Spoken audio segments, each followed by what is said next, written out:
refus de la PSEA et le refus de Laurette Cadbone pour réintégrer ces 3 enseignants qui sont en suspension là. Nous trouvons ça très grave. Et pour nous, ça peut paraître une espèce d'un complot total entre le ministère de l'Éducation et la PSEA et Laurette Cadbone, qui aujourd'hui nous trouve collège, il peut tenir sa position qu'il prend et il peut maintenir sa suspension là, en dépit de la lettre qu'il nous fait écrire au recteur même du collège Laurette Cadbone pour dire qu'il reprend sa ban enseignant là et sans condition et immédiatement.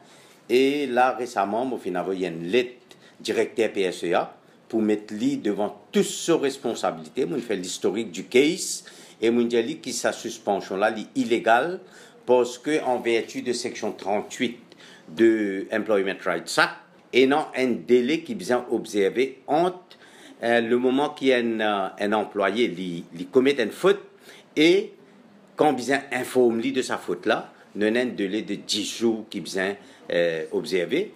Et nous trouvons dans ce cas précis pour ces 3 enseignants-là, ça délai de 10 jours-là finit dépassé.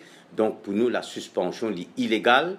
La PSEA maintenant, il y a un devoir pour lui donner une directive, le manager de Laurette Cadbone, pour reprendre sa ban enseignant-là.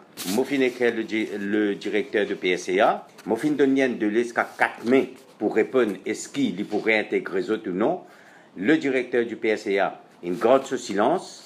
Et c'est pour cette raison-là, maintenant, première chose qu'il nous peut faire, nous peut faire une manifestation devant le collège Laurette Cadbone le 28 mai vers 8h à 8h30. Et en même temps, nous finissons préparer nos affidavits pour nous mettre en case la Cour suprême qui nous peut faire une judicial review pour capable faire la Cour suprême prendre une décision de sa suspension. Le manager dit qui, si on refuse de faire résiste, veut dire qu'on peut casser le contrat de travail. Dans le secteur, il y a un contrat de travail. Nous connaissons nos conditions de service gérées par PAB. Nouveau, depuis 2 ans, il y a un contrat de travail, pas mettre là-dedans. Les autres, pour be guided by existing laws and regulations, ça veut dire quand on signe PRB, c'est ça qui vient nos conditions de service. Mais PRB 2016, pas causé attendance. Au moment qu'ils suspendent ces 3 professeurs-là, dans dès l'autre école, personne ne va faire résiste.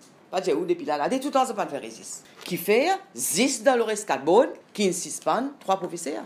Donc, rôle PSSA dans toute cette histoire est bien flou et nous demande le directeur PSSA prend ses responsabilités.